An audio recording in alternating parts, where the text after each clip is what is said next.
প্রিয় লিসেনার্স, আসসালামু আলাইকুম। Feel the real fear with us. দেশ ও দেশের বাইরে যে যেখান থেকে আফনান দ্য হরর ওয়ার্ল্ডের আজকের হরর নাইট এপিসোডের 67তম আয়োজনের সাথে যুক্ত হচ্ছেন বা পরবর্তীতে হবেন, সকলকে জানাচ্ছি শুভেচ্ছা ও ভালোবাসা। আশা করি সবাই ভালো আছেন, সুস্থ আছেন। প্রিয় লিসেনার্স, ঈদ উল আজহা আমাদের খুবই সন্নিকটে চলে এসেছে, আর ঈদ আয়োজনের জন্য আমাদের যে প্রস্তুতি তাও আলহামদুলিল্লাহ অনেকটাই আমরা সম্পূর্ণ করেছি। এবারের ঈদ আয়োজনে আপনাদের জন্য 4টি এপিসোড আমরা রাখার চেষ্টা করছি। আল্লাহ চাহেন তো ইনশাল্লাহ এই 4টি এপিসোড সবগুলোই আপনাদের ভয়ের শিহরণ জাগাতে সক্ষম হবে ইনশাল্লাহ। প্রথম যে এপিসোডটি, যেটা ঈদের আগের রাত্রে, যেহেতু কুরবানির ঈদ, চাঁদ রাত তো আসলে আমরা বলতে পারছি না, যেহেতু আমরা ঈদের আগের রাতটাকে চাঁদ রাত বলে অভ্যস্ত। বিশেষ করে মাহে রমাদানের পর যেই ঈদটা আসে, ঈদ উল ফিতর, সেখানে চাঁদ রাতের প্রসঙ্গটা থাকে। কুরবানির ঈদে চাঁদ রাতের প্রসঙ্গ না থাকলেও ঈদের আগের এপিসোডটা আমরা আসলে চাঁদ রাত বলতে বলতে মুখে এরকম চলেই আসে। তো যাই হোক, ঈদের আগের রাত্রে বরাবরের মতো এবারও আপনাদের সকলের প্রিয় হিলম্যান খ্যাত জয় বড়ুয়া ভাইয়ের ঘটনা থাকছে, আর তারপরে কার কার ঘটনা থাকছে খুব তাড়াতাড়ি আপনারা জেনে যাবেন। প্রিয় লিসেনার্স, আপনারাও কিন্তু ঘটনা পাঠাতে থাকেন। ঘটনা পাঠানোর জন্য ইমেল অ্যাড্রেসটা ব্যবহার করতে হবে, লিখে বা রেকর্ড করে যে কোনোভাবেই পাঠিয়ে দিতে পারবেন afnanthehorrorworldbd@gmail.com এই ইমেল অ্যাড্রেসে। স্পেলিংটা বলে দিচ্ছি, AFNANTHEHORRORLDBD, afnanthehorrorworldbd@gmail.com। স্পেলিংটা আমরা আমাদের ভিডিওর ডেসক্রিপশনে দিয়ে রেখেছি, সেখানে গিয়ে স্পেলিংটা চেক করে নিতে পারবেন। আর এই ভিডিওর কমেন্ট সেকশনে ঘটনাগুলো নিয়ে কমেন্ট করতে পারবেন, আর আমাদের ফেসবুক পেজ এবং গ্রুপ তো রয়েছেই, সেখানে গিয়েও আপনারা আপনাদের মতামত জানাতে পারবেন। প্রিয় লিসেনার্স, আজকে 2টি ঘটনা নিয়ে হাজির হয়েছি। এই 2টি ঘটনার মধ্যে প্রথম যে ঘটনাটি, এই ঘটনাটি যিনি পাঠিয়েছেন তার আরো একটি ঘটনা কিন্তু আমরা শনির রাতের 14তম আয়োজনের দ্বিতীয় ঘটনা হিসেবে প্রচার করেছি, ফারহান আপুর ঘটনা, যার বাড়ি সুনামগঞ্জ জেলার তাহিরপুর উপজেলার বাদাঘাটে। আর ওনার আরো একটি ঘটনা এখন আপনাদের সামনে উপস্থাপন করব। গত এপিসোডে আমি বলেছিলাম যে যেই জায়গার কথা উনি বলেছেন বা যেই জায়গাতে ওনার বাড়ি, ওই জায়গাটা আমার বেশ চেনা। আমি ওনার সাথে পরবর্তীতে কথা বললাম, বিশেষ করে এখন যে ঘটনাটি, এই ঘটনাটির এক্সাক্ট লোকেশনটা কোথায় এটা জানার জন্য, কারণ যেহেতু আমি ওখানে বেশ কয়েকবার গিয়েছি। তো এখন যে ঘটনাটি শেয়ার করবো, এই ঘটনাটি যখন ঘটেছিল সময়কালটা 2003 কি 5 সাল। আর এই ঘটনার একটি অংশের প্রত্যক্ষদর্শী কিন্তু ফারহানা আপু নিজেই। ওই সময় উনি প্রাইমারি স্কুলে পড়তেন। আর ঘটনাটি যেই জায়গাটাতে ঘটে সেই জায়গার বিবরণটা একটু দিয়ে নেই। সুনামগঞ্জ থেকে যদি কেউ শিমুল বাগানের দিকে যেতে চায় সড়ক পথে আর কি, তাহলে বেশ অনেকখানি পথ পাড়ি দিয়ে বিন্নাখুলি বাজার নামক একটা জায়গায় আসতে হবে। এরপর মাঝখানে যে নদী, এটা হচ্ছে জাদুকাটা নদী। জাদুকাটা নদীর উপর ব্রিজ হচ্ছে। আমি 2020 সালে দেখেছিলাম যে ব্রিজের এই পাশে এক অংশ, ওই পাশে এক অংশ হয়েছে, মাঝখানে নাই। এখনো পর্যন্ত নাকি একই অবস্থা, মাঝখানের অংশ নাই, কাজ শেষ হয়নি বা কাজ মাঝখানে ধরাই হয় না, এমনটাও হতে পারে। তো বিন্নাখুলি বাজার থেকে যদি ওই পাশে যাওয়া হয়, ওইটাকে বর্তমানে বলে ইস্কনের ঘাট, কারণ ওখান থেকে বেশ কিছুটা এগোলে, মানে নদী পার হয়ে ওই পাশে এগোলে ইস্কনের একটা মন্দির রয়েছে। তো আমি যে শ্মশানের কথা বলেছিলাম গতকালকের এপিসোডে, সেটা মূলত ওই পাশের ঘাটে, মানে ইস্কনের ঘাটে, ওইখানে যে বাঁশঝাড় রয়েছে, বাঁশঝাড়ের মধ্যে একটি শ্মশান রয়েছে। ইস্কনের ঘাট থেকে অন্য আরেকটা সাইডে 10 মিনিট ওয়াকিং ডিস্টেন্সে আরেকটা ঘাট রয়েছে, এটাকে বলা হয় হচ্ছে জালালের ঘাট। ওখানে বেশ কয়েকটা গ্রাম রয়েছে, করকাঠি গ্রাম, ঘাগরা গ্রাম। তো এই ঘাগরা গ্রামের কাছাকাছি বা জালালের ঘাটের কাছাকাছি একটা জায়গা রয়েছে, এটাকে সিলুগাতা বলে। এটা বলার পেছনে কারণ হচ্ছে যে হাওরের যেই জায়গাগুলোতে বেশি পানি থাকে, যেই জায়গার পানি কখনো শুকায় না, যেই জায়গাগুলোতে ভয়ের ঘটনা ঘটে, সাধারণত এই জায়গাগুলোকে স্থানীয়ভাবে গাতা বা গর্ত, আমরা গর্ত বলি, ওনারা গাতা বলে অভিহিত করে থাকেন। সব গাতাই যে সমস্যা রয়েছে বিষয়টা এরকম না, তবে অধিকাংশ গাতাতেই এই সমস্যা রয়েছে। আমরা একবার টাঙ্গুয়ার হাওর চষে বেরিয়েছিলাম, এমন একটা গাতার কাছে গিয়ে আমাদের নৌকা দাঁড়িয়েছিল। স্থানীয় একজন আনসার সদস্য আমাদেরকে জানিয়েছিলেন যে আমরা ঠিক যেই জায়গায় দাঁড়িয়ে আছি, এইখানে ভয়ঙ্কর একটা সাপ থাকে। অনেকেই এই সাপটা দেখেছে। স্থানীয় কয়েকজন মাঝির সাথেও কথা বলে সেই সত্যতা আমরা নিশ্চিত করেছিলাম। তো এরকম রহস্যে ঘেরা টাঙ্গুয়ার হাওর আর জাদুকাটা নদী অনেকেই দেখতে যান, শিমুল বাগান দেখতে যান। এক্ষেত্রে কিছুটা সতর্কতা অবলম্বন করতে হবে, আমি পরের দিকে বলে দিচ্ছি ঘটনার শেষ দিকে। তো এই যে জালালের ঘাট আর সিলুগাতা, মূলত এই জায়গাটাতেই ঘটনা ঘটেছিল। ঘটনার সময়কাল তো বলেছি 2003 থেকে 5। ঘটনাটি যার সাথে ঘটে এই ছেলেটার বয়স 7 থেকে 8 বছর। তার নাম হচ্ছে নূর মিয়া। এই নূর মিয়াকে এই ফারহান আপু চিনতেন। নূর মিয়ার বড় ভাইয়ের নাম হচ্ছে ফুল মিয়া। এই ফুল মিয়া আবার প্রাইমারি স্কুলে ফারহান আপুদের সাথে পড়তেন ওই সময়। তো এই যে সিলুয়া ঘাটের ওখানেও কিন্তু একটা শ্মশান রয়েছে। আর সিলুয়া ঘাটের এখানে জালালের ঘাটের কাছে এই যে গাতাটা সিলুগাতা বা সিলুয়া ঘাট বা জালালের ঘাট, যে জায়গাটা, এখানে জালাল নামে একজন ব্যক্তি রয়েছেন, অনেক আগে থেকে এখানে দোকান করেন। ওনার দোকান সম্ভবত এখনো আছে বলে জানিয়েছেন ফারহানা আপু, এই জালাল নামে এই ভদ্রলোক। তো এই জায়গার একটা যে সিলুগাতা, এইখানকার পানি নাকি কখনো শুকায় না। আর এইখানে অনেক অনেক ভয়ের ঘটনা রয়েছে। এই যে নূর মিয়া, তার যিনি বাবা, উনি কিন্তু মাছ ধরতেন। আর জাদুকাটা নদীতে এখন কিন্তু একটা ব্যাপার রয়েছে, অনেকে পাথর উত্তোলন করেন। ফারহানা আপুর বাবাও কিন্তু এই পাথর ব্যবসার সাথে জড়িত আছেন বলে জানিয়েছেন। ওখানে যে পাথর উত্তোলনকারী সমবায় সমিতি রয়েছে, সেখানকার একটা গুরুত্বপূর্ণ দায়িত্বে ওনার বাবা রয়েছেন বলে জানিয়েছেন। তো এই যে সিলুগাতা, এইখানে নাকি কেউ গোসল করতে নামে না। জায়গাটা খুব যে বেশি এরিয়া নিয়ে তা না, আধা কিলোমিটার যদি ঘুরেও যেতে হয় তারপরেও মানুষ এই জায়গাতে গোসল করতে যায় না পারতপক্ষে। তো এই যে নূর মিয়ার বাবা, উনি নূর মিয়াকে সাথে নিয়ে, মানে তার ছোট ছেলেকে সাথে নিয়ে মাছ ধরতে বেরিয়েছেন। মাছ ধরছেন আর কি জাদুকাটা নদীতে। তখন বর্ষার সিজন ছিল। তো মাছ বেশ কিছু পেয়েছেন, 5 মিশালি মাছ পেয়েছেন, এর মধ্যে একটা বড় মাছ পেয়েছেন। আর হাওরের এই মাছগুলোর ডিমান্ড কিন্তু সবসময় বেশি থাকে, লোকাল লোকজনও কিন্তু অনেক দামে সেটা কিনে নিয়ে যান।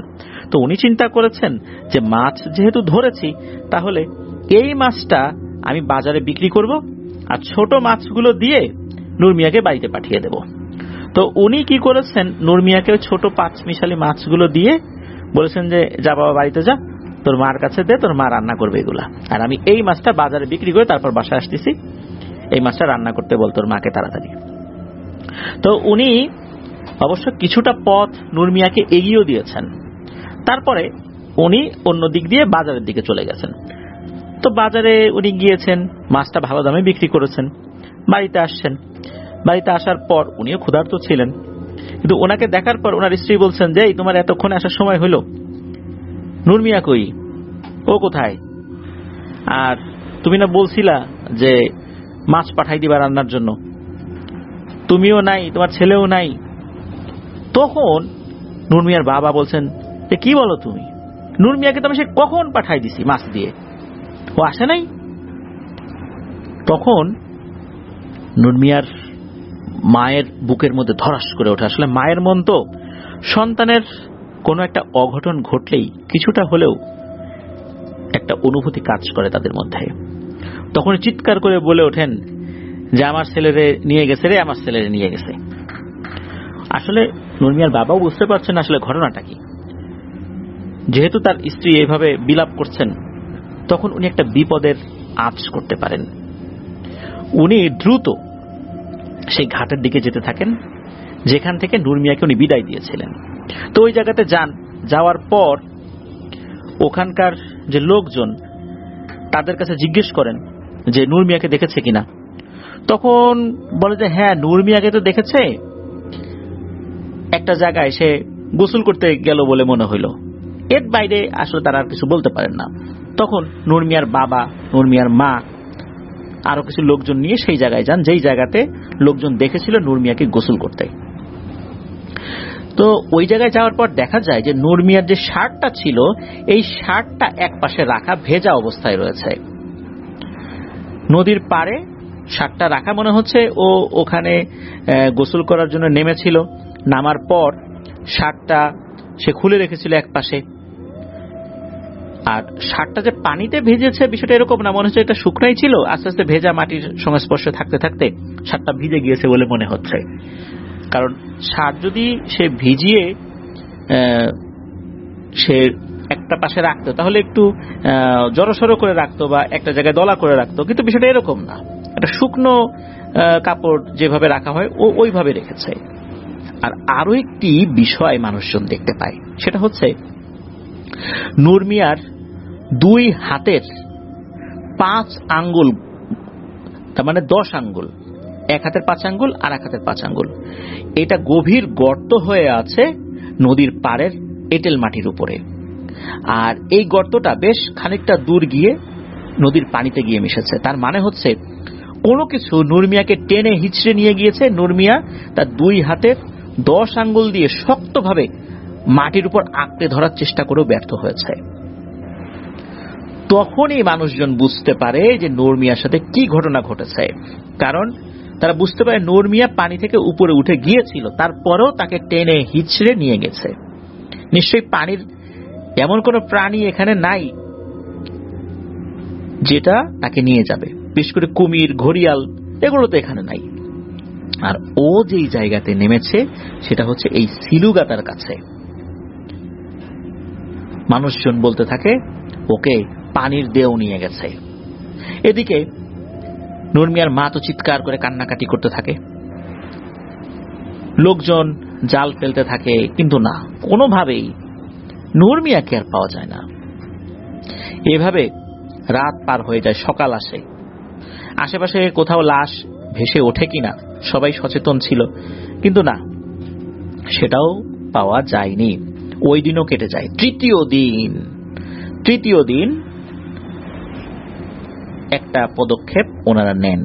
ওই গ্রামে একজন ব্যক্তি ছিলেন, নাম বললে সবাই চিনবে, সঙ্গত কারণে নাম বলছি না।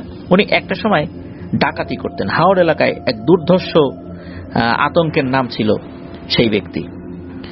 পরবর্তীতে উনি এই প্রফেশনটা ছেড়ে দিয়ে স্বাভাবিক জীবনে আসেন। তবে উনি স্বাভাবিক জীবনে আসেন বলতে কবিরাজি জীবনে আসেন। উনি বিভিন্ন কবিরাজি কাজ করতেন, গাছগাছার ওষুধ না, এই যে জাদুটোনা এগুলো করতেন। অনেক সময় অনেক খারাপ কাজও করতেন বলে শোনা যায়, বিশেষ করে কুফুরি সংক্রান্ত কাজ। শোনা যায় যে উনি এই পানির জিন সংক্রান্ত কাজগুলো জানতেন। আর ওনাকে দেখলে নাকি ভয় লাগতো। ফারহান আপু জানিয়েছেন যে যখন ওই লোকটা হেঁটে আসতো, ছোট বাচ্চারা, মহিলারা যদি খালি শুনতো যে ওই ডাকাত আসছে, সাথে সাথে তারা দৌড়ে পালিয়ে যেত। তার মাথার চুলগুলো বেশ লম্বা ছিল, দেখতে একটু শ্যামবর্ণের ছিলেন, চেহারাটাও একটু ভয়ঙ্করই ছিল। আমরা নাম বলছি না, কারণ উনি গত হয়েছেন, অর্থাৎ ইন্তেকাল করেছেন, তাই তার নামটা আমরা বলছি না। তো ওনার শরণাপন্ন হয়। উনি তখন বাড়িতে ছিলেন না। ওনার পরিবারকে যখন জানানো হয় তখন উনি কোথায় আছেন, আশেপাশে ছিলেন, তাকে ডেকে আনা হয়। তখন উনি বললেন যে তাকে একটু সময় দিতে হবে, উনি যোগাযোগ করবেন। এরপর উনি সকলকে নিয়েই ওই জায়গাটাতে চলে যান যেই জায়গাতে নূর মিয়া হারিয়ে গিয়েছিল। ওই জায়গাতে যাওয়ার পর উনি পানির কাছাকাছি জায়গায় বেশ কিছুক্ষণ বসে আছেন, অন্যরা কিছুটা দূরে দাঁড়িয়ে আছে। উনি মূলত পানির নিচের ওই জিনদের সাথে কমিউনিকেট করার চেষ্টা করছেন। বেশ কিছুক্ষণ পর উনি উঠে আসেন এবং এসে বলেন যে নূর মিয়াকে ওরা নিয়ে গেছে, নূর মিয়া বেঁচে আছে। তবে ওরা জানিয়েছে নূর মিয়াকে যদি ফেরত পেতে হয় তাহলে ওরা জীবিত ফেরত দেবে না, আর যদি নূর মিয়াকে না নেওয়া হয় তাহলে পানির নিচে ও জীবিত থাকবে। এখন সিদ্ধান্ত তার পরিবারের উপরে। মূলত সিদ্ধান্তটা জানানোর জন্যই, মানে কি সিদ্ধান্ত নেবেন তার পরিবার, নূর মিয়ার মা বাবা, এটা জানানোর জন্যই কবিরাজ উঠে এসেছেন যে বলো এখন আমি কি করব, তোমরা যেভাবে বলবো আমি সেভাবে করব। তখন নূর মিয়ার মা বাবা খুব কঠিন একটা সিদ্ধান্ত নিয়েছিলেন। আসলে এইভাবে সিদ্ধান্ত নেওয়াটা যে কোনো মা বাবার জন্যই খুবই কঠিন। সেটা হচ্ছে নূর মিয়ার মা বাবা দুজনেই বলেছিলেন যে পানির নিচে ও জীবিত থাকবে কি থাকবে না, বা জীবিত আছে কি নাই, এটা আসলে বোঝার কোনো উপায় নেই। এর থেকে যদি ওর লাশটাও আমরা পাই, অন্তত কবরের কাছে গিয়ে দোয়া তো করতে পারবো। কবরটা দেখেও তো কিছুটা মনের সান্ত্বনা দিতে পারবো যে না, আমার ছেলেটা এখানে শায়িত আছে, এখানে শুয়ে আছে। এই সিদ্ধান্তটা জানিয়ে দেন কবিরাজকে। কবিরাজ বলেন আচ্ছা ঠিক আছে, আমি এটা বলে দিচ্ছি। এরপর উনি আবার হেঁটে হেঁটে ওই ঘাটের ওই জায়গাটাতে গিয়ে বসেন। উনি কি বলছিলেন দূর থেকে সেটা শোনা যাচ্ছিল না। মিনিট 20 পরেই উনি বলে ওঠেন যে তোমরা সবাই 5-6টা নৌকা নিয়ে এই নদীর চারদিকে অবস্থান নাও। বিশেষ করে একটা জায়গা দেখে দেন যে ওই জায়গার চারদিকে অবস্থান নিতে, যে কোনো সময় নূর মিয়াকে ওরা ফেরত দেবে। সাথে সাথে 4-5টা নৌকা তারা অবস্থান নেয়। কখন নূর মিয়া ভেসে ওঠে, এদিকে চতুর্দিকে লোকজন জড়ো হয়ে গেছে, আশেপাশের কয়েক গ্রামের লোকজন জড়ো হয়ে গেছে, তার মধ্যে ফারহানা আপুও আছেন, কারণ নূর মিয়াকে তো চিনতেন। তো অনেকক্ষণ সকলে দাঁড়িয়ে আছে, প্রায় 2 ঘন্টা হয়ে গেছে। হঠাৎ করে সবাই দেখে যে নূর মিয়া ভেসে উঠছে। কিভাবে ভেসে উঠছে? মনে হচ্ছে নূর মিয়ার 2 পায়ে ধরে একদম সোজা করে তাকে উপর দিকে উঠিয়েছে। প্রথমে মাথা উঠলো, গলা, পুরো বডি, পুরো পায়ের পাতা পর্যন্ত দেখা গেল। এর মানে পুরো বডিটা দাঁড়িয়ে গেল। এরপর বডিটা আস্তে করে কাত হয়ে পানির উপর ঠাস করে পড়ে গেল। সাথে সাথে নৌকা নিয়ে নূর মিয়াকে তুলে আনা হলো। দেখা গেল নূর মিয়ার নাক দিয়ে, মুখ দিয়ে, কান দিয়ে একদম তাজা রক্ত পড়ছে। তৃতীয় দিন তাকে যে পাওয়া গেল, পানির নিচে ঘন্টাখানেক হাত রাখলে কিন্তু হাতটা কেমন হয়ে যায় না, চামড়া কুঁচকে যায়, ফ্যাকাশে বর্ণ ধারণ করে। কিন্তু নূর মিয়াকে দেখে মনে হলো সে মাত্র পানি থেকে গোসল করে উঠেছে। আর তাকে যে এইভাবে দিয়ে গেল, কে দিয়ে গেল এটা দেখা যায় নাই। ফারহান আপু জানিয়েছেন যে প্রতি বছর ওই জায়গাটাতে, বিশেষ করে জাদুকাটা নদীতে একজন মারা যাবেই। উনি এটাও জানিয়েছিলেন যে ওনাদেরই পরিচিত একজন বেশ বড় একটা নৌকায় পার হচ্ছিলেন ওই জাদুকাটা নদী দিয়ে। হঠাৎ করে ওই লোকটা নৌকায় নাই, নৌকার পেছনে বসা ছিল। এরপর কয়েকদিন পর তার লাশ পাওয়া যায়। একই রকম ভাবে সে যে কয়েকদিন যে পানির মধ্যে ছিল এরকমটা মনে হয় নাই। প্রতি বছরই নাকি ওইখানে লোকজন মারা যায়। অনেক জায়গায় আমরা এরকম শুনি যে এই ঘটনা ঘটে। প্রিয় লিসেনার্স, আমি কিন্তু টাঙ্গুয়ার হাওর সংক্রান্ত বিষয় নিয়ে অনেকগুলো ঘটনা শেয়ার করার চেষ্টা করেছি বিভিন্ন সময়। ওখানকার যারা নৌকার মাঝি তাদের সাথে কথা বলেছি, তারাও বিষয়গুলো স্বীকার করেছেন। তবে ওনারা স্পেসিফিক ভাবে কোনো কিছু বলতে চান না। কারণটা হচ্ছে যেহেতু এটা একটা পর্যটন এরিয়া হওয়ার কারণে এই বিষয়গুলো বললে ওখানে যারা পর্যটন ব্যবসার সাথে জড়িত আছেন তাদের ব্যবসা কিন্তু ক্ষতি হতে পারে। এখন ওনারা সিদ্ধান্ত যেটা নিয়েছেন যে এই সমস্ত বিষয়গুলো বলা যাবে না, তবে পর্যটকদের সেফটির জন্য যা যা করার দরকার ওনারা সেটা করবেন। এই জন্যই কিন্তু আগে হাউসবোটগুলো কিন্তু এলোমেলো জায়গায় অবস্থান করত রাতের বেলা। এখন কিন্তু সেটা হয় না। সবগুলো পর্যটকদের যেই হাউসবোটগুলো সবগুলো কিন্তু নীলাদ্রি লেকের একটা নির্দিষ্ট ঘাটে অবস্থান করে। এলোমেলো ভাবে ঘোরাঘুরি করা সম্পূর্ণ নিষেধ সন্ধ্যার পর থেকে। সন্ধ্যার আগে যে যেখানে থাকুক না কেন সন্ধ্যার আগেই ঘাটে চলে আসতে হবে, নীলাদ্রি লেকের ঘাটে। এই জন্য আপনারা দেখবেন যে এখন টাঙ্গুয়ার হাওরে আল্লাহর অশেষ রহমতে প্রশাসনের হস্তক্ষেপে মৃত্যুর ঘটনাগুলো অনেকটাই কমে এসেছে। আর শহর এলাকা থেকে যারা যান, বিশেষ করে ইউনিভার্সিটি স্টুডেন্টরা বা কলেজের স্টুডেন্টরা, দেখা যাচ্ছে যে শহর এলাকায় কোনো ওয়াটার বডি না থাকার কারণে কেউ তো আসলে এই ধরনের নির্মল পানিতে গোসল করার সুযোগ পান না। আর এই ধরনের নির্মল পানিগুলো দেখলে কার না গোসল করতে ইচ্ছা করে। এই আবেগ তো ধরে রাখা খুব মুশকিল। আর হুটহাট করে যে কোনো জায়গায় অনেকেই আগে নেমে পড়তেন, আর তখন দুর্ঘটনা ঘটত। এখন আল্লাহর রহমতে এই বিষয়গুলো অনেকটাই কমে এসেছে আলহামদুলিল্লাহ। যারা ওই দিকে যাবেন অবশ্যই আপনারা আপনাদের গাইডের পরামর্শ অনুযায়ী কাজ করবেন। গাইডের সাথে কথা বলে যেখানে নামার দরকার সেখানে নামবেন। গাইডের পরামর্শ ছাড়া কোথাও না নামার অনুরোধ করব অবশ্যই গাইডের পরামর্শ ছাড়া ওখানে গিয়ে পানিতে নামার ক্ষেত্রে খুবই সতর্কতা অবলম্বন করবেন, কারণ বিপদে পড়লে লাইফ জ্যাকেটও কোনো কাজে আসবে না। ওখানকার যারা গাইড আছেন তারা বিভিন্ন জায়গা সম্পর্কে অবগত আছেন। ওনারা যেখানে নামতে বলবেন, যেখানে নৌকা ভিড়াতে বলবেন, সেখানেই আপনারা নামবেন। আর গাইড বা মাঝিকে ফোর্স করে কোথাও নৌকা থামিয়ে সেখানে নামার চেষ্টা করলে বিভিন্ন ধরনের সমস্যা হতে পারে। ওনারা হয়তোবা থামবেন, যেহেতু আপনাদের স্যাটিসফ্যাকশনের জন্যই মূলত তারা সেখানে আছেন, কিন্তু বিপদ হলে আপনাদেরই আগে হবে। এই জন্য বলি অবশ্যই তাদের পরামর্শ অনুযায়ী আপনারা সেই জায়গার সৌন্দর্যগুলো উপভোগ করবেন, মজা করবেন, তাহলে ইনশাল্লাহ আমরা বিপদ আপদ থেকে হেফাজতে থাকতে পারবো। এটা আমার অভিজ্ঞতা থেকে বলছি, যেহেতু আমি ওই এলাকায় দীর্ঘদিন ছিলাম চাকরির সুবাদে। আমি 2020 সালের 23শে সেপ্টেম্বর সুনামগঞ্জে যাই, সেখানে চাকরিতে যোগদান করি। ঢাকা থেকে আমার পোস্টিং হয়ে যায় সেখানে। ওখানে প্রায় 2.5 বছর ছিলাম। 2.5 বছর থাকার সুবিধার কারণে অনেকটা জায়গা সেখানে আমার ঘুরে বেড়ানো হয়েছে আলহামদুলিল্লাহ। প্রিয় লিসেনার্স, চলুন চলে যাব আমাদের এবারের এপিসোডের পরবর্তী আরো একটি নতুন ঘটনায়। তবে এই ঘটনাটি আমাদের এবারের এপিসোডের শেষ ঘটনা। প্রিয় লিসেনার্স,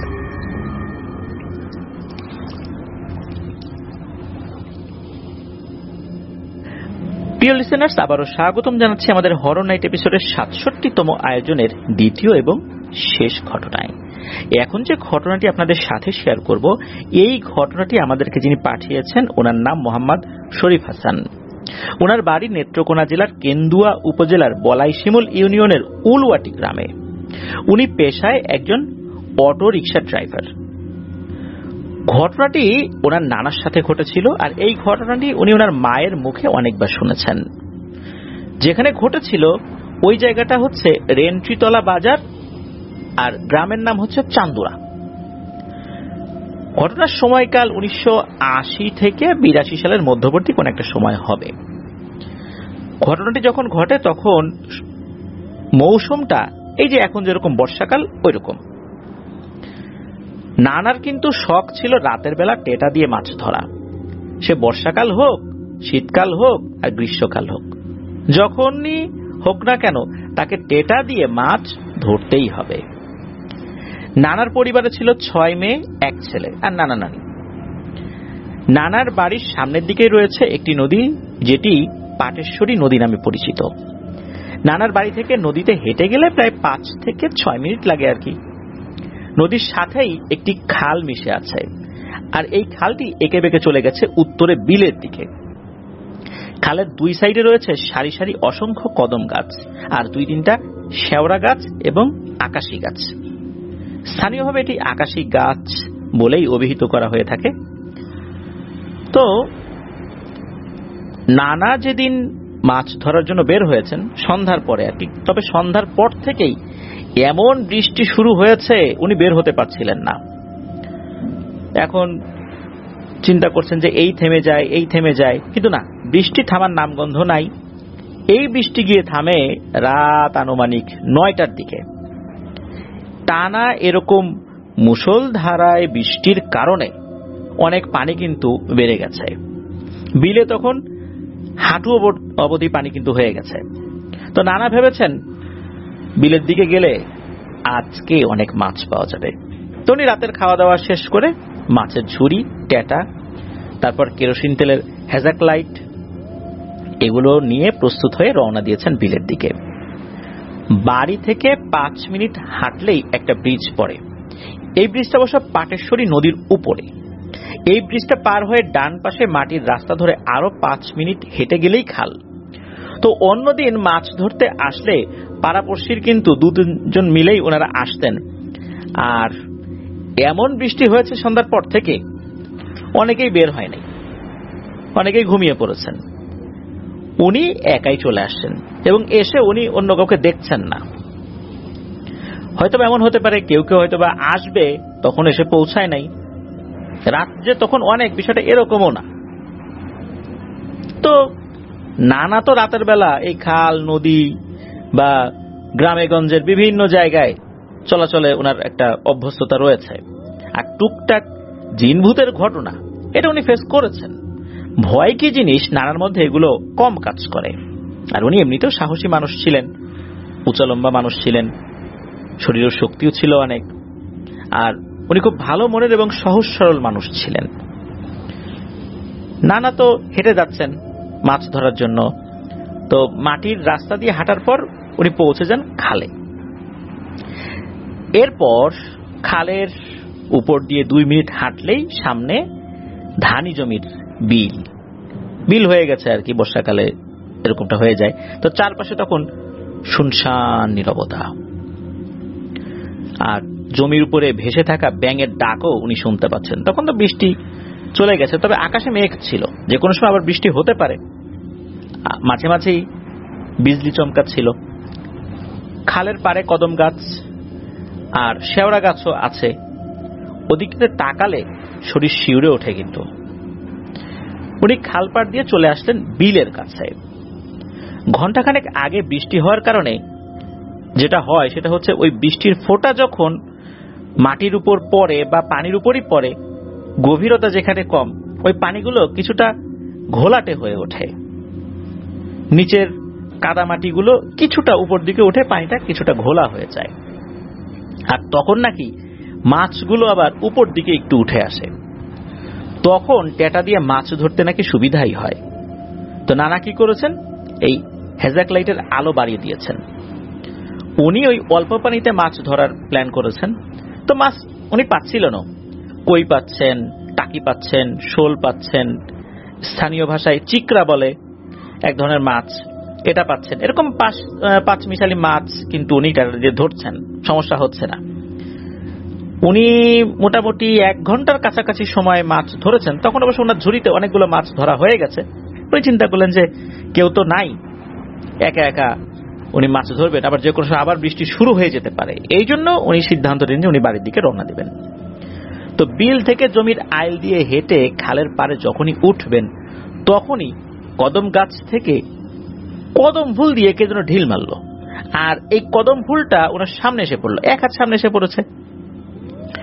উনি ভাবলেন যে বর্ষাকালে কদম গাছে তো অনেক কদম ফুল হয়, মাঝে মাঝে এমনিতেও পড়ে যায়, বাতাসে পড়ে, ঝড়ে পড়ে যায়, এমনিতেও পড়ে, ওরকমই হয়তো বা পড়েছে আর কি সামনে এসে। তো এই চিন্তা করার পর উনি খালের পাড় বেয়ে উপরে উঠেছেন। আর ঠিক তখনই কিছু একটা ওনার সাইডের খাল পাড়ের অংশের একটি কদম গাছের গাছ থেকে উড়ে গিয়ে খালের ওই পাড়ের শেওড়া গাছের উপরে বসলো। মনে হলো অনেক বিশাল দুটো ডানা মেলে দিয়ে অনেক বড় কোনো পাখি উড়ে এসে শেওড়া গাছের উপরে বসলো। আর যখনই বসলো, শেওড়া গাছটা বেশ জোরে সোরে দুলে উঠলো। মনে হলো শেওড়া গাছের ধারণ ক্ষমতার থেকেও বেশি কিছু এসে শেওড়া গাছের উপর বসেছে। তখনই বেশ এলোমেলো ভাবে দুলে উঠলো। যখনই এমনটা দুলে উঠে উনি দেখলেন, তখনই ওনার নাকে মাছ পচার বিশ্রী দুর্গন্ধ নাকে অনুভব করেন। অথচ ওনার ঝুড়িতে থাকা মাছগুলো কিন্তু একদম তরতাজা, দুর্গন্ধ তো হওয়ার কথা না। তখন উনি কি করেছেন, ওই যে হ্যাজাক লাইটটা ছিল ওনার, ওইটা একটু উঁচু করে ধরেছেন ওই শেওড়া গাছের দিকে। চিন্তা করেছেন যে গাছটা কি বসলো, বড় টড় কোনো বাদুর নাকি। এত বড় বাদুরগুলোকে ওনারা আবার কলা বাদুর বলেন। চিন্তা করেন এরকম কলা বাদুর বসছে কিনা। তো হ্যাজাক লাইটের কিন্তু অনেক আলো হয়। উনি দেখলেন যে না, শেওড়া গাছে ওরকম কিছু দেখা যাচ্ছে না, তবে গাছটা দুলছে, তখনও দুলছিল আর কি। প্রথম যে দুলুনিটা ছিল ওটা এখনো কিছুটা রয়ে গেছে। শেওড়া গাছের ডাল পাতাগুলো অনেকটা বেশ ঘন ঘন বা ঝোপঝাড়ের মতো হওয়ার কারণে ভেতর দিকে কিন্তু অন্ধকার, এই জন্য খুব একটা ভালো কিছু দেখাও যায় না।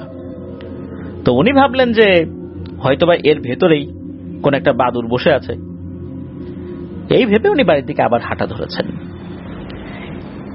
ওই পারে যখন গিয়েছেন, ওই পারে শেওড়া গাছ আছে, ওইখানে যখন গিয়েছেন, এবার 2 থেকে 3টা কদম ফুল ওনার দিকে কে যেন ঢিল ছুঁড়ে মারে। তার মধ্যে একটা কদম ফুল ওনার গায়ে এসে পড়ে। এইবার উনি বুঝতে পারলেন যে এইটা কোনো নিশাচর পাখি বা কলা বাদুরের কাজ না, নিশ্চয়ই কোনো দুষ্টু মেছো পিশাচ তার পিছু নিয়েছে। তো উনি এই ধরনের সমস্যাগুলো এর আগেও টুকটাক ফেস করেছেন, এই জন্য খুব একটা বেশি চিন্তা না করে আবার হাঁটা ধরেছেন বাড়ির উদ্দেশ্যে। আর ঠিক তখনই ওই পিশাচটা খালপাড়ের ওই পার থেকে পুরুষ এবং কোনো বাচ্চা ছেলের একত্রে কণ্ঠস্বর যেরকম হয়, মিশ্রিত কণ্ঠস্বর, ওই রকম গলায় বলে ওঠে, কিরে মনফর, আজকে তো অনেক মাছ মারলি, আমাকে 2টো মাছ দিয়ে যা।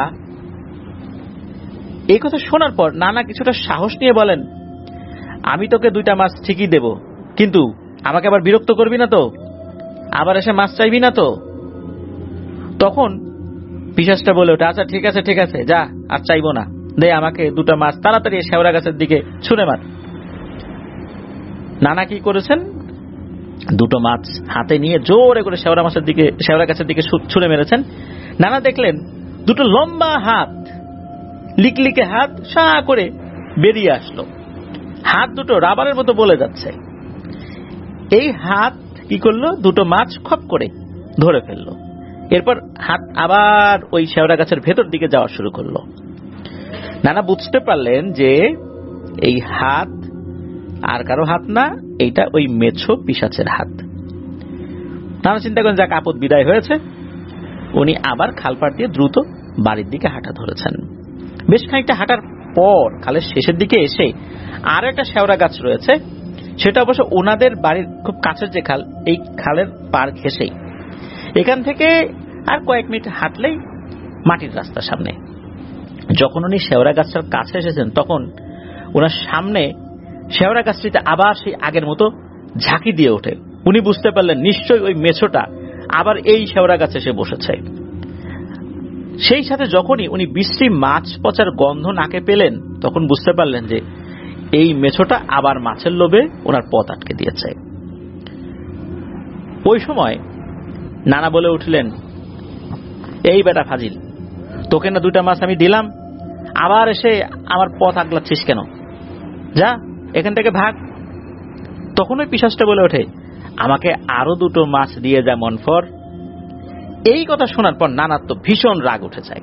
পিশাচটাকে ধমক দিয়ে অনেক কথা বলতে থাকেন যে তোদের এই একটা ঝামেলা, একবার দিলে আবারও আসিস, এই জন্য অনেকেই দেয়ই না। আমি দিলাম তো, এখন আমার পিছু নিছিস না, প্রথমে দিতাম না, ওটাই ভালো ছিল, যা, একটা মাছও দেব না, যা পারিস কর। যখনই নানা এটা বলেছেন, তখনই নানা দেখতে পান ওই শেওড়া গাছের উপর থেকে কালো মেঘের মতো কি যেন একটা সা করে উড়ে এসে এক লাফে ওনার সামনে এসে দাঁড়িয়েই ওনাকে জড়িয়ে ধরে বলতে থাকে, মাছ না দিয়ে তুই যেতে পারবি না।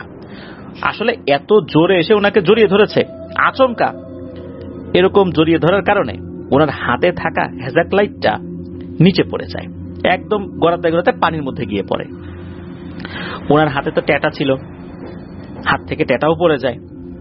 আর উনিও গড়াতে গড়াতে ওই খালের পানির কাছাকাছি চলে গেছেন, তবে পানির মধ্যে পড়েন নাই। উনি দেখতে পান যে এই অবয়বটার শরীরে বড় বড় লোম রয়েছে, আর কোন নেকড়ে যদি 2 পায়ে দাঁড়িয়ে থাকে যেমনটা দেখা যায়, অনেকটা ওই রকম আর কি। এই জিনিসটার মুখ এবং শরীর থেকে ভীষণ দুর্গন্ধ আসছে, উনি বমি করে দেবেন এমন একটা অবস্থা। তবে ওই জিনিসটা তার সাথে ধস্তাধস্তি শুরু করেন, কয়েক মিনিট ধস্তাধস্তি হয়েছে আর কি। সুযোগ পেয়ে নানা কি করেছেন, ওই পিশাচটার শরীরে পা দিয়ে সজোরে মেরেছেন এক লাথি খেয়ে পিশাচটা ছিটকে গিয়ে পড়ে খালপাড়ের ধানের জমিতে। খাল থেকে নেমে উনি যখন ওই পিশাচটির দিকে হাতে থাকা ট্যাটা, মানে ট্যাটা তো নিচে পড়েছিল, ওইটা আবার হাতে নিয়েছেন, ওইটা যখন তাক করছেন, বলছে দিলাম কিন্তু, তখনই ওই জিনিসটা যেভাবে এসেছিল আবার সা করে উড়ে ওই শেওড়া গাছের দিকে চলে যায়, শেওড়া গাছের উপরে গিয়ে ধপাস করে বসে। তখন শেওড়া গাছটা আবার দুলে ওঠে। দূর থেকে ওই পিশাচটা বলতে থাকে সেই মিশ্রিত কণ্ঠে, 2টা মাছের জন্য আমার সাথে যা করলি আমি কিন্তু এটা ভুলবো না, সুযোগ পেলে তোকে আবারও ধরবো। তখন মনফর নানা বলছেন, তোকে 2টা মাছ দেওয়ার পরও তুই আমার সাথে যেটা করলি আমিও কিন্তু ভুলবো না, সুযোগ পেলে এই ট্যাটা তো শরীর আমি বিদায় দেব, আসিস তুই আমার সামনে। এই বলে নানা বাড়ির দিকে হাঁটা ধরেন। হেজাক লাইটটা উনি আর খুঁজে পান নাই, কারণ হচ্ছে ওইটা গড়াতে গড়াতে পানির মধ্যে পড়ে গেছে, আর এখন সেটা পাওয়া কোনোভাবেই সম্ভব নয়। মাছের ঝুড়িটা ওটা একপাশে পোড়া ছিল, উনি সেখান থেকে ওটা তোলেন, কিছু মাছ ছড়িয়ে ছিটিয়ে গিয়েছিল। যতটুকু দেখতে পাচ্ছিলেন, হেজাক লাইটটা না থাকার কারণে খুব একটা দেখতে পাচ্ছিলেন না, কারণ আকাশে তো চাঁদ ছিল না, মেঘাচ্ছন্ন ছিল আকাশ। উনি মাছ যতটুকু পেরেছিলেন ওনার ঝুড়িতে আবার তুলেছিলেন, এরপর ট্যাটা হাতে নিয়ে বাড়ির দিকে রওনা দেন। ঠিকঠাক মতো বাড়িতে চলেও আসেন। তো ওনার যে জ্বর আসবে, শরীর অসুস্থ হবে, এমন আল্লাহর রহমতে কিছুই হয় নাই। পরবর্তীতেও ওই দুষ্টু পিশাচটার সাথে ওনার দেখা হয় নাই। তবে উনি রাতের বেলা মাছ ধরতে যে কখনো যান নাই বিষয়টা এরকম না, তবে একা কখনোই যান নাই, সবসময় ৩-৪ জন সাথে নিয়ে গিয়েছেন। তো শরীফ ভাই জানিয়েছেন যে মনফর নানা 2008 সালে স্বাভাবিকভাবেই মৃত্যুবরণ করেন। আপনাদের ওয়ার্ল্ডের লিসেনারদের কাছে উনি ওনার নানার জন্য দোয়া চেয়েছেন, তার আত্মার মাগফিরাতের জন্য দোয়া চেয়েছেন। তা আমরা দোয়া করি আল্লাহ নানাকে বেহেশতের উচ্চ মাকাম দান করুক, তার ভুল ত্রুটিগুলো ক্ষমা করুক। সেই সাথে আল্লাহ তাআলা আমাদের যত আত্মীয় স্বজন কবরবাসী হয়েছেন তাদেরকেও ক্ষমা করুন। প্রিয় লিসেনার্স, আজকের এপিসোড এ পর্যন্তই ছিল। আশা করছি ঘটনা দুটো আপনাদের ভয়ের শিহরণ জাগাতে সক্ষম হয়েছে ইনশাআল্লাহ। যারা ঘটনা পাঠিয়েছেন, ফারহানা আপু এবং শরীফ ভাই দুইজনকেই জানাচ্ছি অন্তরের অন্তঃস্থল থেকে ধন্যবাদ। আশা করছি আপনাদের কাছ থেকে আরো অনেক ঘটনা ইনশাআল্লাহ আমরা ক্রমাগত পেতে থাকব। সত্য ভয়ের ঘটনা পাঠিয়ে আপনাদের ওয়ার্ল্ডকে আপনারা সমৃদ্ধ করবেন। সেই সাথে যারা ঘটনা পাঠাচ্ছেন তাদেরকেও ধন্যবাদ জানাচ্ছি। আপনাদের প্রতিনিয়ত পাঠানো সত্য ভয়ের ঘটনাগুলো আপনাদের ওয়ার্ল্ডের পথ চলাকে অনেক মসৃণ করছে, সমৃদ্ধ করছে। আলহামদুলিল্লাহ, আপনাদের সকলের জন্যই শুভকামনা রইল। আমার জন্য দোয়া করবেন, আমার পরিবারের জন্য দোয়া করবেন। আপনাদের জন্য